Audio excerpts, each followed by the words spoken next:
wabarakatuh. Salam sejahtera pemirsa TVRI Solo Setengah dimanapun Anda berada. Bagaimana kabar seluruh pemirsa? Senang sekali saya Krisna Detokau hari ini menyapa seluruh pemirsa yang menyaksikan Solusi Menuju Sehat, program yang memberikan informasi, edukasi dan juga inspirasi seputar dunia kesehatan. Dan pemirsa, selamat menjalankan ibadah puasa bagi Anda yang menunaikan ibadah puasa, dan pastinya kita tetap semangat untuk semakin menjaga kesehatan kita di bulan puasa ini. Dan pemirsa, di SMS kali ini kita akan membahas satu topik menarik yang tentunya sangat bermanfaat sekali untuk kita ketahui bersama, yaitu minimalisir masalah gigi dan gusi. Dan sudah kita ketahui begitu pemirsa secara umum bahwa masalah-masalah pada rongga mulut, yaitu pada gigi dan juga gusi ini biasanya adanya gigi berlubang, gusi yang bengkak, kemudian adanya bau mulut dan masih banyak masalah-masalah lainnya. Ini kerap kali kita alami biasanya sehabis makan atau mengkonsumsi sesuatu, dan salah satu yang kita alami, kita rasakan adalah adanya ngilu begitu pemirsa ya, di bagian gigi atau di gusi kita. Dan mungkin ada juga kebiasaan-kebiasaan yang harus sebenarnya kita hindari untuk bisa menjaga, meminimalisir masalah-masalah yang terjadi pada gigi dan juga gusi. Dan oleh karena itu pemirsa, di momen bulan puasa ini juga penting sekali untuk kita menjaga kesehatan gigi dan juga gusi kita. Kita akan bersama pemirsa diedukasi dengan salah seorang dokter gigi yang memang sangat ahli di bidangnya, yaitu merupakan seorang ketua PDGI Cabang Palu dan juga Wakil Rektor 3 Universitas Al-Herat Palu. Sudah hadir bersama saya di studio Dr. Gigi Lutfiah Sahabudin MKM Dokter. Selamat datang kembali dokter. Assalamualaikum warahmatullahi wabarakatuh. Waalaikumsalam warahmatullahi wabarakatuh. Dokter, puasa sehat? Alhamdulillah. Alhamdulillah. Ya pemirsa, silakan nanti di tengah obrolan bersama dengan Dr. Gigi Lutfiah kita akan silakan pemirsa, saya persilakan untuk bisa berbincang dengan dokter, berkonsultasi secara langsung di 0451 452 414 atau di 0817 452 414. Dan langsung saja gitu pemirsa, kita akan mendengarkan apa saja ini yang menjadi nasihat-nasihat dokter, arahan dokter untuk kita dapat meminimalisir masalah gigi dan juga gusi. Baik dokter, bagaimana nih dokter melihat sendiri kebiasaan-kebiasaan orang Indonesia begitu dokter ya, apalagi makan makanan yang semuanya dimakan ya, masuk di mulut seperti itu kebiasaan-kebiasaan seperti itu memang berbahaya sih kalau saya katakan untuk gigi dan juga gusi kita. Kebiasaan-kebiasaan apa biasanya dokter yang sudah dokter lihat dengan pasien-pasien dokter? Silakan dokter. Ya, jadi untuk masyarakat Indonesia secara umum, ya memang untuk mencegah, salah satu cara untuk mencegah terjadinya gigi berlubang yaitu mencegah atau mengurangi ya, bukan berarti tidak bisa sama sekali ya. Ada kebiasaannya mereka tuh. Tidak bisa sama sekali, tapi minimal mengurangi makan makanan yang manis, makan makanan yang lengket ya. Karena yang manis dan lengket itu apabila terlalu lama menempel di permukaan gigi akan menghasilkan asam. Asam inilah yang akan membentuk plak yang secara perlahan-lahan mengeluarkan asam, dan asam ini akan melunakkan email gigi ya. Jadi sebenarnya boleh makan makanan yang manis, yang lengket, tapi dengan catatan harus menyikat gigi. Menyikat gigi, saya selalu mengingatkan dimanapun, saya selalu mengingatkan minimal menyikat gigi itu 2 kali sehari. 2 kali sehari. 2 kali sehari, yaitu pagi sesudah sarapan dan malam sebelum tidur. Malam sebelum tidur. Tapi secara umum kita kan pasti menyikat gigi pada saat mandi pagi ya. Iya. Setelah itu kita sarapan lagi. Ya, setelah sarapan biasanya kita nggak menyikat gigi lagi. Betul. Padahal ketika kita setelah sarapan makanan tersebut menempel di permukaan gigi, dan kita akan bertemu lagi menyikat gigi di sore hari atau bahkan di malam hari. Jadi makanan-makanan itu sudah akan mengeluarkan asam dan akan secara peranan merusak email kita. Baik, gitu. jadi artinya makanan yang kita konsumsi ini, yang dokter sebutkan itu akan menimbulkan asam. Itu berapa jam setelah kita makan dokter? Itu ada dikenal namanya critical duration, yaitu bagaimana kita bisa memotong waktu di mana makanan itu menempel pada permukaan gigi. Jadi itu antara range-nya 4 sampai 6 jam. Jadi ketika lewat dari itu, disitulah makanan-makanan tersebut akan berproses dan mengeluarkan asam. Baik. Seperti itu. Baik, baik. Berarti artinya harus diketahui bersama begitu ya, oleh masyarakat kita, Anda pemirsa TVRI Sulawesi Tengah ya tentunya, karena asam ini sendiri yang ada di gigi ini bakteri gitu dokter. Iya, Bisa dikatakan seperti itu, bakteri iya. berlama-lama di gigi kita. Baik, selama ini dokter menangani pasien-pasien dokter yang paling banyak tuh masalah giginya itu apa dokter? Jadi memang yang paling sering itu selain gigi berlubang yaitu peradangan gusi dan juga kerusakan jaringan penyangga gigi atau yang dikenal dengan jaringan periodontal. Baik. Ya. Dan yang paling sering itu pada gigi geraham yang pertama. Kenapa pada gigi geraham yang pertama? Ya mohon maaf kalau saya bisa Ya, ini bisa dilihat ya, bisa di zoom silakan. Ini adalah gigi geraham pertama. Baik. Ini tumbuh pada usia anak 6 tahun. Pada anak usia 6 tahun, kadang orang tua menganggap bahwa ini masih gigi susu. Baik. Karena gigi geraham pertama ini tumbuh di usia 6 tahun dan memang tumbuhnya paling ujung ketika anak tersebut 6 tahun. Baik, ya. dokter. Dan apabila tidak dijaga, gigi ini biasanya lewat dari 6 tahun sudah mengalami kerusakan. Dan pada umumnya banyak yang rusak dan akhirnya dicabut. Padahal dalam prinsip kedokteran gigi, cabut gigi itu paling jalan terakhir. Keputusan terakhir. Keputusan terakhir ya. Karena apabila gigi-gigi tersebut dicabut, efeknya itu gigi yang atas ada gaya gravitasi, akan terjadi penurunan gigi. Jadi ketika giginya turun, biasanya nanti akar giginya terbuka. Baik. Dan pasien itu akan mengeluh sakit. Atau sebaliknya kalau gigi bawah ini dicabut, gigi yang sebelahnya akan bergeser. Jadi kalau kita mencabut gigi itu terlihat lama-kelamaan ruang gigi itu nanti lama-kelamaan mengecil. Jadi biasanya kita di kedokteran gigi itu prinsipnya mempertahankan gigi yang masih bisa kita pertahankan. Masih bisa diselamatkan. Tapi apabila harus dicabut, biasanya kita menganjurkan untuk dibuatkan gigi tiruan. Baik. Tapi mohon maaf bukan gigi palsu. Kalau kata dosen saya jangan gigi palsu, karena kalau gigi palsu sama dengan cinta palsu. Jadi Baik. kalau cinta tiruan nggak ada kan? Iya, iya. Seperti itu. Baik, baik. Berarti artinya di gigi geraham itu ya dokter ya? Ya. Itu terbentuknya pada saat 6 tahun seperti Ya, itu. geraham pertama. Geraham pertama ya. Itu bagaimana dengan anak-anak yang masih kecil? Ya. Gigi mereka kan sensitif begitu dan juga anak-anak ini dokter kita ketahui batas dari usia gigi tumbuh itu sebenarnya di usia berapa? 6 tahun itukah atau setiap anak berbeda-beda? Jadi ada usia tumbuh pada gigi anak-anak itu berbeda kan, ada gigi susu, ada gigi tetap ya. Ketika anak tersebut sudah mulai tumbuh gigi susu itu di antara usia 2 sampai 4 tahun sudah mulai tumbuh gigi serinya. Gigi seri biasanya gigi seri yang pertama dulu yang di depan, baru diikuti oleh gigi seri yang lainnya. Tapi yang paling penting juga pada usia 6 tahun sudah mulai tumbuh gigi geraham pertama, dan itu tumbuhnya ujung, tidak ada penggantinya.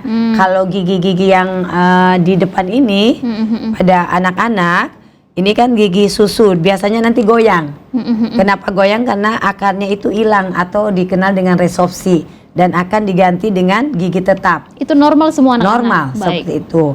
Tapi kalau pada gigi geraham pertama ini, dia tumbuh tidak menggantikan, tapi dia tumbuh di awal. Baik. Jadi kadang banyak orang tua menganggap itu adalah gigi susu dan tidak diperhatikan. Dan sayang sekali kalau gigi geraham tersebut harus dicabut. Padahal gigi geraham pertama ini adalah kalau kita kenal dalam kedokteran gigi itu gigi yang sangat vital untuk menjaga lengkung gigi pada orang. Baik. Seperti itu. Jadi jangan sampai dicabut untuk gigi geraham pertama. Tapi kembali lagi kalau ternyata sudah tidak bisa dipertahankan, ya itu kita Satu-satunya menganjurkan untuk dibuatkan gigi tiruan. Kalau untuk gigi anak-anak begitu dokter, masih kecil kan mereka makan sembarangan seperti itu. Dan juga ada saya temui ada anak-anak yang giginya sangat bagus, rapi, meskipun dia memang makan sembarangan, tapi ada anak-anak yang giginya ya warnanya mulai berubah gitu. Terus istilahnya kita bilang sudah ompong seperti itu, dan juga warnanya udah hitam. Itu kenapa anak-anak itu berbeda-beda, dokter? Ya, jadi biasanya pada orang tua saya selalu menganjurkan untuk membudayakan mereka menyikat gigi. Seharusnya sejak gigi serinya tumbuh, biasanya saya menganjurkan ke ibu-ibu kalau anak-anak usia 2-4 tahun, mereka udah harus mulai belajar menyikat gigi. Walaupun cara menyikat giginya belum sesuai, biasanya saya anjurkan 2 sikat gigi. Jadi anaknya nyikat gigi, setelah itu disikat lagi oleh orang tuanya, seperti itu. Terus pada kedokteran gigi itu ada dikenal namanya karies sindrom botol. Apa itu, atau dokter? gigi berlubang akibat susu botol. Nah, ini sering sekali terjadi. Itu sering. Yang biasanya permukaan gigi depannya itu udah ompong, itu yang seperti kakak sampaikan tadi. Itu anak-anak di usia? Ya, itu biasanya di balita? usia antara 2, 4 sampai 6 tahun. Baik. Karena ini mohon maaf kebiasaan anak tersebut minum susu botol di saat tidur. Saya pernah diskusi ya kepada dokter spesialis anak. Seharusnya anak usia 2 tahun itu ketika dia minum susu botol terakhir, jangan pada saat mau tidur. Jadi anak tersebut masih ada kesempatan untuk orang tuanya membersihkan sisa-sisa susunya. Ya. Tapi kalau pada saat dia tidur, nanti jeda 2 jam dia diberikan susu botol lagi, 2 jam diberikan susu, nanti sisa susunya itu akan tergenang pada permukaan gigi. Baik. Dan itu akan merusak gigi anak tersebut. Baik. Padahal sebenarnya ketika anak tersebut tidur jam 9 malam, jam 10 sampai pagi pun anak itu seharusnya bisa dipertahankan, dia tidak lapar, cuma karena kebiasaan aja. Kebiasaan. Kebiasaan. Lagi-lagi kebiasaan seperti Malah itu. biasanya saya menganjurkan kepada orang tua ketika anaknya juga minum susu botol, ambil kapas, taruh air, ya tentu air yang udah dimasak kali, dibersihkan permukaan gigi supaya sisa-sisa susu itu bisa dibersihkan. Baik. Seperti itu. Jadi sebenarnya susu formula itu walaupun tidak ditambahkan gula, tapi sesungguhnya ada manisnya gitu. Itu dapat merusak gigi. Baik, artinya orang tua ini sudah harus membatasi begitu, dokter, Iya. ya. Anak-anak tersebut minum susu formula itu Pada jangan malam sampai, hari, pada malam hari. pada saat tertidur.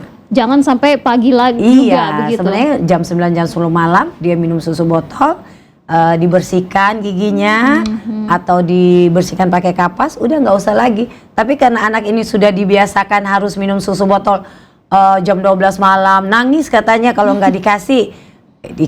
Jadi biasanya saya sampaikan peranan aja dikurangi setengah dulu, seperempat, lama-lamainnya dia tidak minum botol di saat tidur. Sebenarnya bisa itu, dokter, Bisa. ya? Sangat bisa. Saya pernah diskusi sama dokter anak, seharusnya tidak perlu kita berikan susu lagi kepada anak-anak di saat tidur. Baik, ya, perlu diperhatikan begitu pemirsa ya, yang masih punya anak-anak di usia 2 sampai 6 tahun ya, seperti anjuran dari dokter bahwa tidak harus memberikan susu formula dari saat mau tidur sampai pagi begitu ya, harus ada batasi. Pada saat mau tidur bisa, tapi dibersihkan dulu dan saat tertidur. Saat tertidur ya, seperti itu kira-kira. Dan dokter, masalah lainnya pada anak-anak adalah gigi berlubang begitu, dan itu bisa bertahun-tahun. Anak ini selain dari susu formula itu apa lagi? Apakah makanan yang dia konsumsi, dokter, atau apa begitu? Kebiasaan itu adalah di sebelah sini. Di depan juga sering ada, tapi kebiasaan itu di samping kiri kanan yang saya perhatikan. Oke, kalau saya bisa, tadi kita udah diskusi sama kakak. Ya. Kenapa sampai terjadi gigi berlubang? Ya? Silakan. Ini prosesnya ada sisa-sisa makanan, ada bakteri, ada asam, dan terjadi gigi berlubang. Iya. Ya, anak-anak kan pasti akan sering ya makan permen. Katanya biasanya saya bilang, aduh ibu, kenapa anaknya udah masih kecil udah giginya berlubang? Iya. Iya, ini biasanya dijaga sama neneknya. Mungkin rasa sayang sama cucunya, dikasihlah permen. Kalau nangis dikasih permen. Sebenarnya bisa dia makan permen, tapi seharusnya setelah itu minum air putih agar permen yang manis itu tidak menempel di permukaan gigi. Oke, baik. Kalau untuk orang dewasa begitu dokter, apakah normal gitu di gigi kita yang berada nomor 3 mungkin ya, di bagian belakang atau di bawah itu biasanya memang sering berlubang. Ya, Itu normal atau tidak dokter sebenarnya? seharusnya tidak normal. Tidak normal. Itu yang gigi geram yang pertama yang tumbuh di usia 6 tahun. Karena permukaan gigi tersebut kan banyak alur-alurnya yang gigi belakang. Ya. Banyak alur-alurnya dan di sini sering nempel makanan, sisa-sisa makanan. Jadi paling sering memang keluhan gigi geram pertama yang pasien datang minta dicabut. Iya, itu. Minta dicabut ya, kami biasanya menganjurkan kalau masih bisa ditambal. Walaupun memang gigi berlubang itu ada beberapa lapisan ya Mbak ya. Iya. Ini supaya lebih jelas, ada lapisan email, ada lapisan dentin, Iya. ada infeksi pada saluran akar. Biasanya kita menganjurkan untuk ketika masih lapisan email itu seharusnya udah bisa ditambal. Oke. Tapi kadang pasien yang datang itu nggak merasa sakit. Kadang kalau di lapisan nyampe dentin pun pasien belum minta pertolongan ke dokter gigi. Nanti kalau sudah sampai di permukaan akar baru pasien datang. Karena Seperti sudah ada itu. keluhan. Iya. Padahal seharusnya pada lapisan pertama pun udah mulai ngilu-ngilu seujung jarum pentul itu seharusnya bisa ditambah. Dan ini insya Allah penambalannya akan berhasil. Tapi kalau udah mulai dalam itu biasanya kita lakukan penambalan, kadang ada reaksi sakit juga. Kadang pasien, dok giginya ditambal kok masih sakit, karena udah sampai di saluran akar, di mana saluran akar itu ada pembuluh darah, ada saraf, disitulah biasanya pasien akan merasa mengeluh kesakitan. Itu kalau sudah sampai ke dalam itu dokter, apakah itu dibiarkan terlalu lama? Iya, itu kalau dibiarkan terlalu lama ya ada namanya vokal infeksi Kak. Baik. Mbak ya, vokal infeksi yang infeksi pada gigi dapat menyebabkan infeksi pada jaringan-jaringan lainnya, misalkan ke jantung, ke ginjal, ke paru-paru, karena tubuh ini kan semuanya sambung menyambung. Iya. Ya kadang saya bilang ke pasien, ya mohon maaf, bukan menakut-nakuti, infeksi pada gigi dapat menyebabkan infeksi pada organ-organ lainnya yang dikenal dengan vokal infeksi. Baik, jadi artinya jika sudah ada masalah pada gigi sedikit aja dok, Ya, langsung aja harus diintervensi atau ada penanganannya ya, makanya, seperti itu. Kita menganjurkan datanglah ke dokter gigi 6 bulan sekali. 6 Paling bulan lambat sekali. udah setahun ya, 6 tapi bulan paling nggak sekali. 6 bulan. Jangan nanti ada keluhan sakit baru ke dokter gigi. Ya, wah itu ya harus diingat pemirsa ya, anjuran dari dokter gigi secara langsung untuk pemirsa ya. Jangan biarkan giginya berlama-lama jika sudah mengalami masalah atau sudah infeksi seperti itu dokter ya. Baik pemirsa, kita akan masih melanjutkan perbincangan kita di Solusi Menuju Sehat. Jangan kemana-mana, tetaplah bersama kami.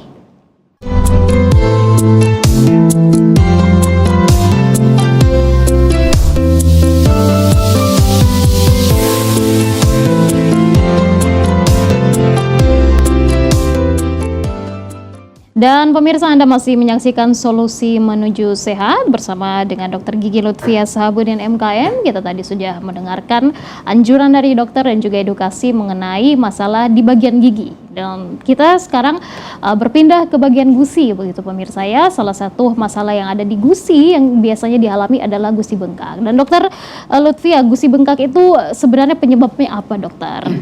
Ya. Jadi gusi bengkak atau peradangan pada gusi ada disebabkan oleh beberapa faktor. Baik. Ya. Yang pertama biasanya di daerah gusi tersebut ada gigi yang berlubang, infeksi, yang biasanya infeksinya sudah sampai ke permukaan akar atau ada sisa akar gigi. Akar gigi. Karena sisa akar gigi ini kan sebenarnya mengandung bakteri-bakteri, itu yang pertama. Yang kedua adanya karang gigi. Nah, karang gigi yang seharusnya karang gigi itu dibersihkan yang minimal 6 bulan atau setahun sekali, tapi kalau dibiarkan karang gigi tersebut lama-kelamaan juga akan menyebabkan infeksi pada gusi. Baik. Ini seperti ini dapat dilihat ya. biasanya tumbuhnya pada akar gigi, ya, dengan di leher gigi. Baik. Ini karang gigi. Tapi ada juga karang gigi yang sampai di permukaan gigi, ya, itu yang sudah ekstrim sekali gitu. Ya seharusnya karang gigi ini harus dibersihkan karena mengandung bakteri-bakteri. Apabila tidak dibersihkan bisa menyebabkan infeksi pada gusi atau peradangan gusi. Yang seharusnya gusi itu berwarna pink, merah muda, biasanya nanti agak kemerahan dan bisa menyebabkan peradangan. Biasanya kalau infeksi pada gusi itu ketika pada saat menyikat gigi itu terjadi perdarahan, berdarah gusinya, ya, seperti itu. Jadi biasanya pasien yang datang, saya bisa tahu pasti ibu atau bapak kalau nyikat gigi gusinya berdarah. Iya dok, gitu, karena kelihatan gusinya itu lebih merah dibanding gusi yang normal. Jadi kalau misalnya gusi pasien ini bengkak begitu dokter, biasanya intervensi apa yang dokter lakukan? Yang pertama, kalau dia ada namanya abses periodontal, ya. Ada juga abses pada gingiva atau pada gusi. Kalau itu ya kita lihat dulu penyebabnya. Kalau karena ada infeksi pada gigi atau gigi ada sisa-sisa akar, ya seharusnya sisa akarnya itu dicabut. Terus yang kedua, kalau infeksinya karena peradangan gusi, karena karang gigi, ya seharusnya karang giginya yang harus diambil, dibersihkan. Biasanya juga ada infeksi pada gusi di gigi paling belakang. Iya, sakit ngilu itu dokter. Itu biasanya gigi yang miring. Gigi yang dibilang gigi bungsu, ya. Gigi bungsu. Nah, itu biasanya tumbuhnya separuh aja. Separuh dan separuhnya ditutupi oleh gusi. Itu juga biasanya menyebabkan peradangan gusi, ya, atau yang kita kenal dengan perikoronitis. Kalau hal itu terjadi terus-menerus, kita anjurkan untuk gigi bungsunya itu dicabut.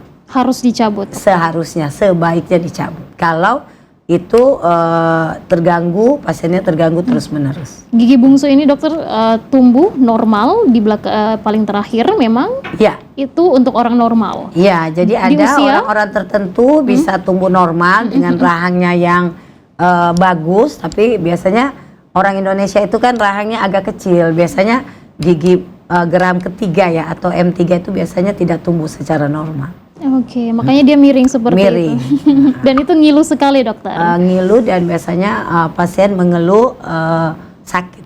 Iya. Karena makanan biasanya masuk di antara gigi dan gusinya. Ya, itu dia. Itu salah satu penyebabnya. Makanya gigi belakang itu atau gusinya itu biasanya ngilu dokter. Iya. Baik, kalau gusinya misalnya berdarah begitu dokter, tidak bengkak tapi berdarah, itu apakah ada pasien juga yang mengalami itu? Ada.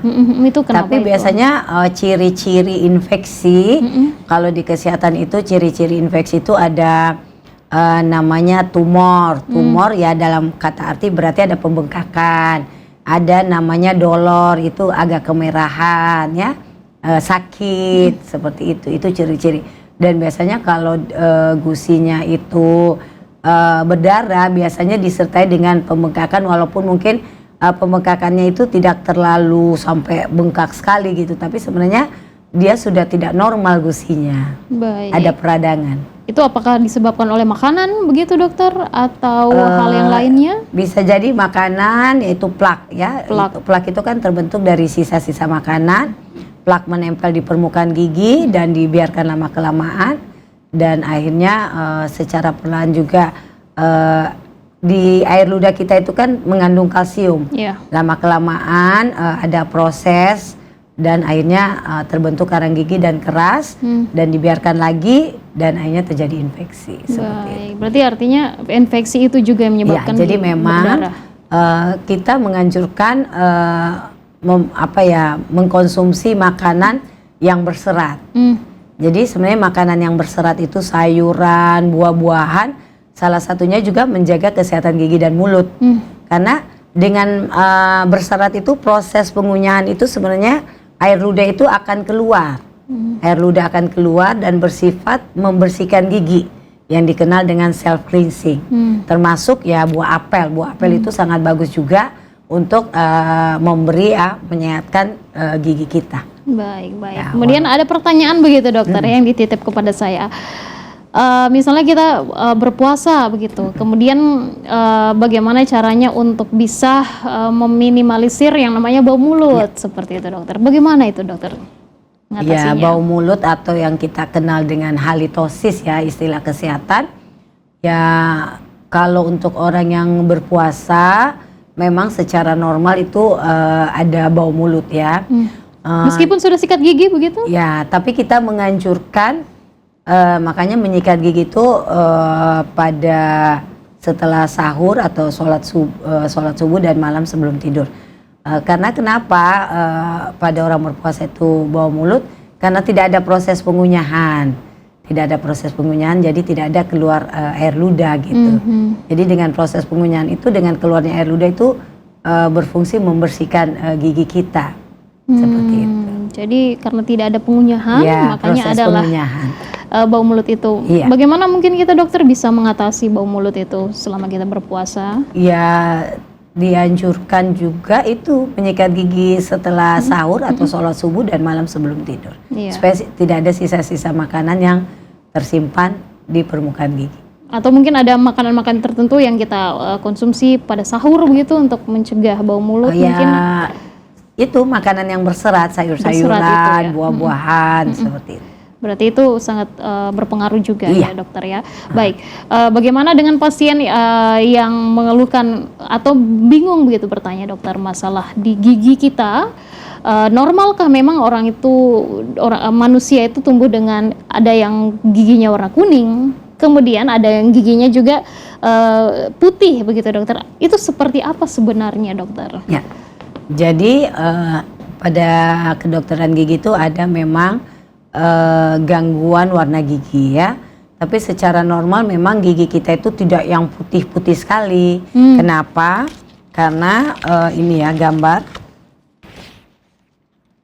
Ya, ini bisa kita lihat. Silakan ya. Lapisan yang pertama itu email, yang kedua dentin. Dentin ini kan warnanya kekuning-kuningan. Jadi gigi itu sebenarnya layernya setelah email ada dentin, jadi memang agak kuning dikit gitu. Tapi kalau itu masih normal. Tapi ada juga biasanya pasien dengan permukaan emailnya yang agak kasar itu mudah sekali menempel makanan atau minuman misalkan teh, kopi ya, dan juga yang merokok itu stain ya. Paling berpengaruh tuh. Itu berpengaruh juga pada perubahan warna pada gigi. Tapi ada juga yang kita kenal diskolorosi pada gigi itu di saat kemungkinan dia mengkonsumsi obat-obatan saat kecil. Saat kecil meminum antibiotik yang terlalu lama. Baik. Pada saat proses pertumbuhan gigi tetapnya dan akhirnya warnanya malah bahkan sampai coklat ke abu-abuan. Yaitu memang terjadi gara-gara konsumsi obat yang terlalu lama.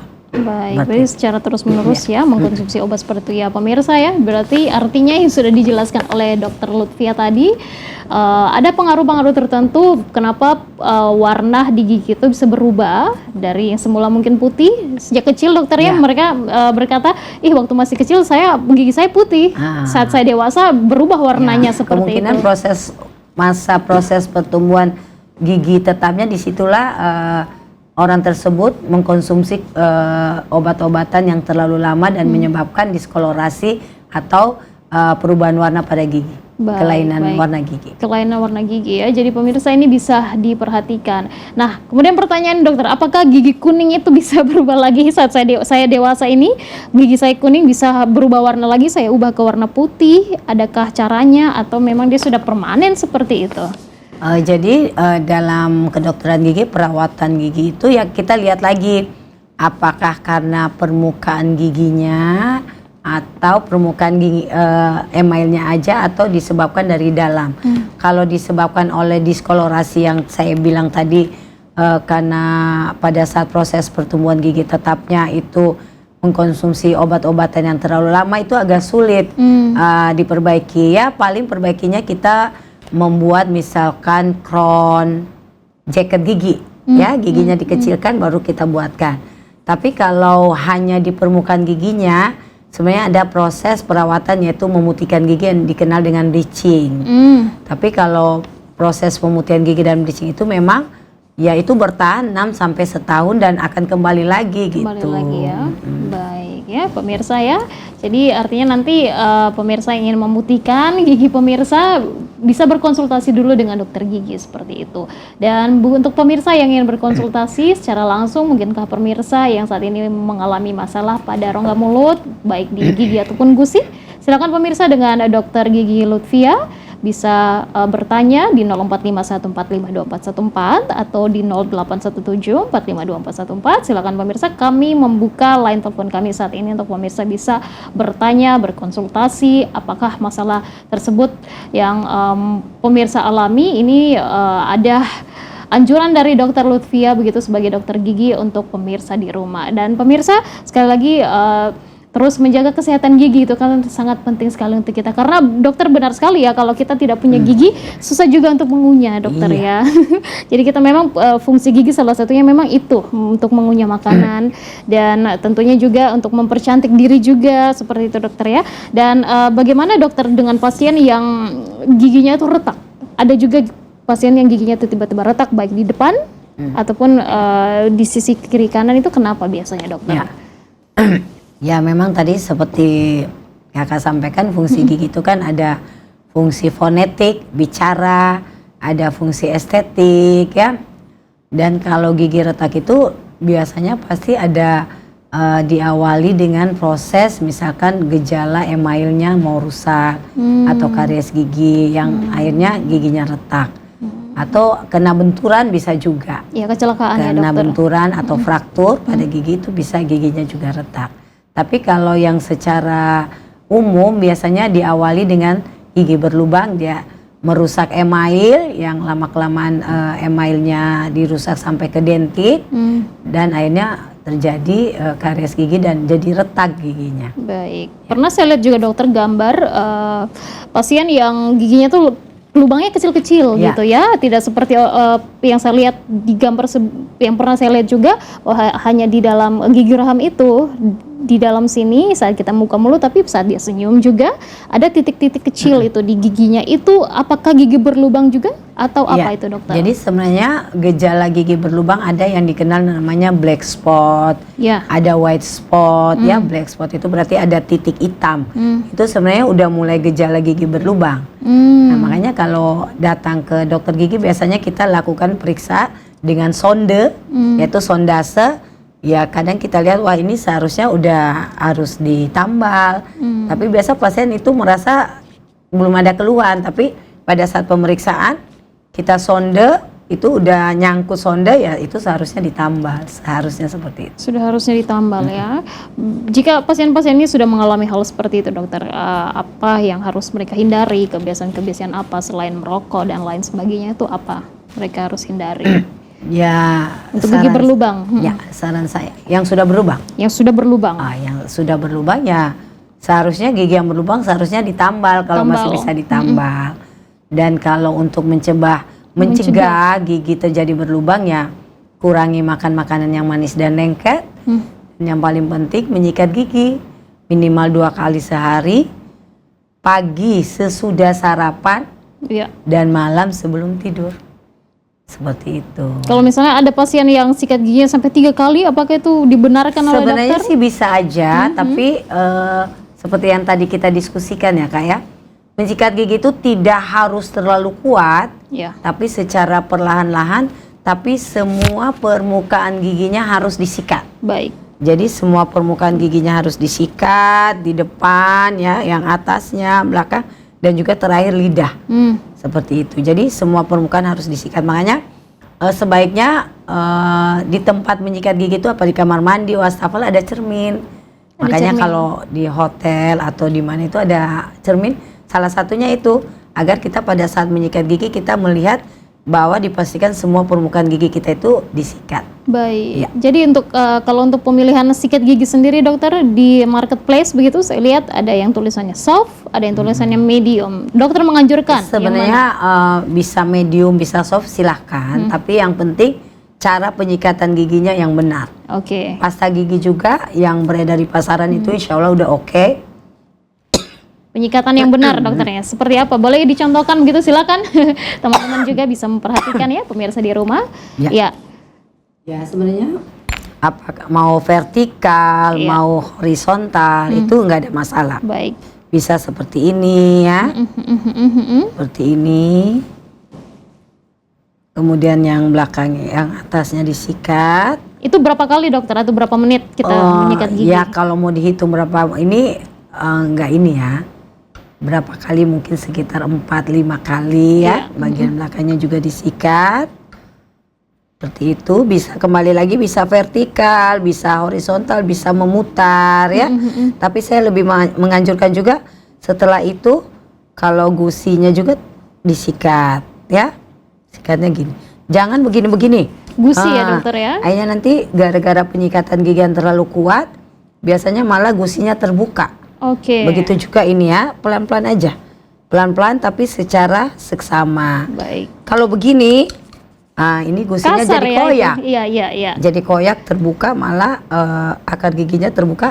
Dan itu khas sekali kalau penyikatan gigi yang terlalu kuat, biasanya gusinya akan terbuka. Baik. Nah, saya bisa lihat bahwa pasti Bapak menyikat gigi terlalu kuat ya. Iya dok. Makanya jangan menyikat gigi sampai orang di luar kamar mandi dengar kita menyikat gigi. Jadi cukup perlahan-lahan.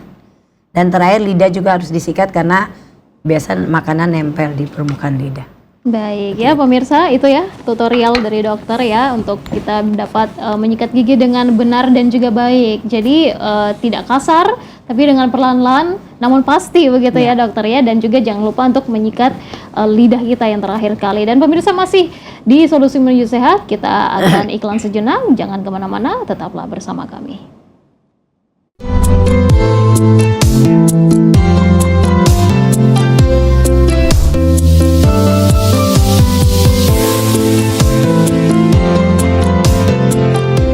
Ya, pemirsa, Anda masih menyaksikan Solusi Menuju Sehat dengan tema minimalisir masalah gigi dan gusi. Dan sudah kita dengarkan bersama edukasi yang begitu penting pemirsa untuk bisa menjaga kesehatan di gigi dan juga gusi kita. Dan semoga pemirsa bisa menerapkannya saat sudah mendengarkan edukasi dari Dr. Lutfia seperti itu. Dan pemirsa, kami masih membuka untuk Anda yang ingin bertanya atau berkonsultasi langsung mengenai masalah yang Anda alami di 0451 452 414 atau di 0817 452 414. Silakan pemirsa bisa langsung bertanya, berkonsultasi dengan Dr. Lutfia. Baik dokter, gigi berlubang, kemudian ada gusi yang bengkak, berdarah, kemudian baut mulut. Tadi sudah dijelaskan semua oleh dokter. Ini memang masalah yang ada di rongga mulut kita yang juga sangat mengganggu begitu, apalagi untuk mengunyah, berbicara, dan ya aktivitas lainnya. Salah satunya juga masalah yang dialami oleh pasien gigi yang sensitif. Itu gigi sensitif itu apakah sudah termasuk dengan gigi berlubang atau dia ini beda lagi sebenarnya dokter? Silakan. Ya, gigi sensitif itu yang pertama bisa disebabkan yang seperti yang saya sampaikan tadi. Karena penyikatan gigi yang terlalu kuat, malah gusinya itu kalau gigi yang atasnya gusinya terangkat ke atas, yang bawah turun, itu penyikatan gigi yang terlalu kuat. Yang seharusnya permukaan akar gigi tersebut ditutupi oleh gusi, karena penyikatan gigi yang terlalu kuat, jadi gusinya terbuka, yang akhirnya akar giginya itu terbuka, yang seharusnya dilindungi oleh gusi. Itu bisa sensitif. Biasa kalau minum dingin ya, panas, tapi lebih sering yang dingin itu biasanya pasien merasa ngilu. Itu yang pertama. Yang kedua, kemungkinan juga pada pasien-pasien tertentu yang proses pertumbuhan giginya itu tidak normal. Termasuk seperti apa itu? Ya, tidak normal, dan akhirnya permukaan emailnya itu rapuh. Rapuh ya. Ada biasanya pasien-pasien tertentu yang sebenarnya gigi itu paling kuat ya di permukaan organ-organ tubuh kita, itu gigi itu yang paling kuat. Gigi yang paling kuat. Makanya kalau ada kasus-kasus kecelakaan pada negara-negara yang sudah maju itu kan, mereka sudah punya apa ya, model gigi, bisa ketahuan bahwa ini si A, si B. Tapi pada orang-orang tertentu biasanya pada proses pertumbuhan giginya tidak normal dan biasanya didapatkan emailnya yang agak lunak. Ya, itu biasanya juga menyebabkan giginya sensitif seperti itu. Baik, berarti yang dirasakan oleh pasien ini ngilu begitu dokter ya? Yang paling biasanya sering tidak ada lubang, tapi ternyata dia rasa ngilu. Jadi emailnya biasanya udah mulai tergerus secara perlahan-lahan, jadi emailnya udah menipis. Jadi udah langsung ke mendekati permukaan dentin. Kalau sudah mendekati permukaan dentin, biasanya pasien akan merasa ngilu. Kalau untuk pencegahannya dokter gimana itu untuk pasien yang giginya sensitif? Jadi memang biasanya kita menganjurkan ada beberapa jenis pasta gigi itu biasanya muncul ya, di apa ya, produk-produk untuk gigi yang sensitif seperti Berarti itu untuk khusus memang untuk mereka yang punya gigi sensitif. Tapi yang kedua, karena kalau disebabkan permukaan akar giginya terbuka ya bisa ditambal. Begitu juga emailnya yang lunak ya seharusnya kita bersihkan dan kita lakukan penambalan seperti itu. Baik ya, jadi pemirsa ya, untuk yang biasanya minum air dingin kemudian merasa ngilu, nah itu bisa dicek juga dulu ke dokter gigi ya, apakah mungkin emalnya sudah tergerus begitu dokter ya, bisa dicek nanti oleh dokter, dan bagaimana nanti dokter menganjurkan, dan pemirsa pastinya sudah tidak akan merasa ngilu lagi karena sudah ada penanganannya seperti itu. Dan silakan pemirsa sekali lagi minimalisir masalah gigi dan gusi di 0451452414 atau di 0817452414 untuk bertanya masalah gigi dan gusi dengan Dr. Lutfia. Baik dokter, tentu saja semua masalah-masalah yang ada di rongga mulut kita itu ya sudah dibahas oleh dokter, sudah teredukasi lah istilahnya seluruh lapisan masyarakat yang menyaksikan ini dengan melakukan pencegahan dan juga pengobatannya seperti itu. Dokter menganjurkan untuk mereka di luar sana yang giginya masih aman-aman saja ya. Ini kebiasaan-kebiasaan lainnya dokter, apalagi yang harus di stop seperti itu selain makanan minuman yang ya harus dikurangi, apalagi mungkin gaya hidup atau apa dokter, silakan. Ya, kan kalau di kesehatan itu dianjurkan untuk makan makanan bergizi yang seimbang.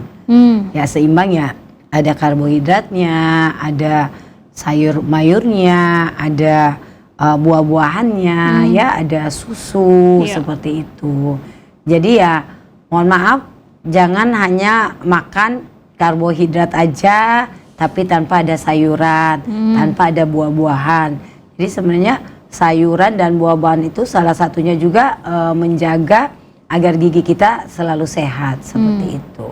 Jadi sayuran itu sangat penting ya? Iya, sayur-sayuran. Buah itu selain apel dong, dokter, apa lagi tuh? Sebenarnya buah-buahan yang apa aja itu sangat bagus untuk kesehatan gigi karena buah-buahan itu rata-rata berserat ya, berserat, dan memang selain menyehatkan gigi juga menyehatkan tubuh kita seperti itu. Baik, bagaimana jika pasien atau pemirsa begitu kan bertanya ada vitamin nih khusus untuk menguatkan gigi, itu dianjurkan oleh dokter dikonsumsi atau seperti apa? Jadi sebenarnya kalau gigi kita sudah terbentuk secara sempurna, vitamin itu mau apa ya kita bilang memperkuat juga tidak ya.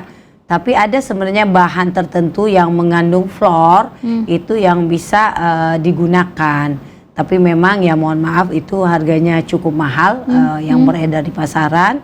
Tapi itu kadang kita menganjurkan kepada pasien-pasien yang seperti tadi itu Kak, yang giginya yang sensitif seperti itu ya. Baik. Tapi kalau untuk memperkuat gigi sebenarnya kalau dulu kan 4 sehat 5 sempurna. Sempurnanya itu adanya susu gitu ya.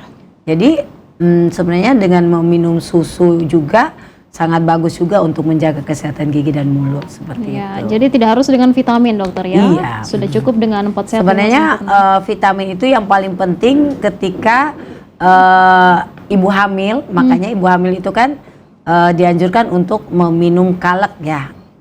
Obat kalek itu sebenarnya itu salah satunya untuk menguatkan gigi pada bayi yang dikandungnya gitu. Bayi nanti akan lahir giginya akan bagus seperti itu. Jadi peran dari ibu hamil juga apa yang dikonsumsi? Itu sangat penting. Penting sekali. Sangat penting, sangat urgent. Makanya ya kalau kita mau melebarkan lagi mengenai kesehatan gigi dan mulut ini, ada namanya 1000 hari pertama kehidupan. Ya. Yaitu sejak bayi itu dalam kandungan, ya sebenarnya dari kita menjaga kesehatan ibunya juga, insya Allah anaknya juga sehat, termasuk proses pertumbuhan gigi anaknya juga akan sehat. Berarti dengan makan makanan yang berserat ya, seperti yang dikatakan sayur. Ibu hamil juga mengkonsumsi vitamin juga kalsium. Jadi itu akan berpengaruh pada bayinya nanti ya, pertumbuhannya seperti itu ya. Buat ibu hamil yang menyaksikan ini atau pemirsa ya yang keluarganya sedang mengandung ya, bisa diinformasikan bahwa memang sudah seharusnya untuk bisa mengkonsumsi makanan-makanan yang bergizi, yang seimbang tentunya yang dianjurkan oleh dokter untuk pertumbuhan gigi yang baik nanti untuk calon bayi dari ibu tersebut seperti itu. Dan silakan pemirsa sekali lagi yang masih kami buka ya 0451452414 atau 0817452414 sebelum kita tutup untuk solusi menuju sehat pemirsa yang tentunya sangat penting sekali ya. Baik dokter, tentu saja kita kan memang harus juga mencegah bakteri-bakteri ini seperti itu. Ada masyarakat Indonesia di luar sana yang mereka itu misalnya dokter ya malas sikat gigi seperti itu.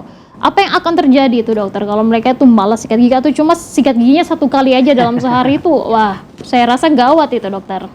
Iya, jadi prinsipnya yang paling penting juga, yang paling urgent, yang paling penting untuk mencegah gigi berlubang itu ya salah satunya adalah harus menyikat gigi. Yang seperti saya sampaikan tadi, bagaimana kita bisa memotong waktu agar makanan-makanan itu tidak terlalu lama menempel di permukaan gigi. Kalau terlalu lama menempel di permukaan gigi, makanan-makanan itu akan berproses mengeluarkan asam, dan asam itu yang secara peranan akan merusak email gigi. Ya, kalau sudah merusak email gigi, ya lama-kelamaan akan merusak dentin. Jadi itu pembentukan gigi berlubang itu dia berbentuk sebagai segitiga terbalik. Kadang kita melihat seperti ini ya. Kita melihat ini segitiga ya. Ini segitiga.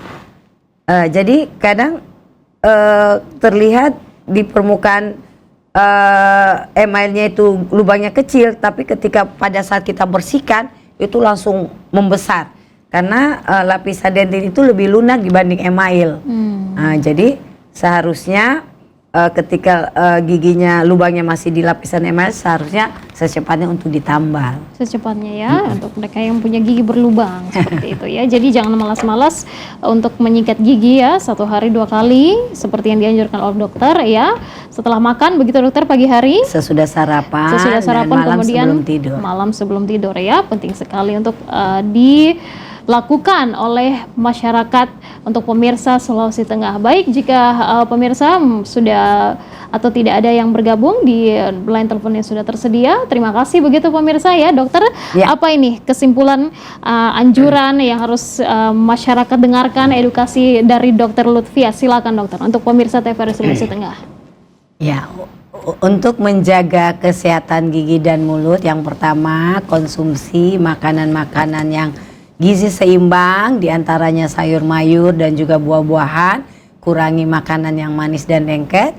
Yang kedua, jangan lupa menyikat gigi minimal 2 kali sehari, yaitu pagi sesudah sarapan dan malam sebelum tidur.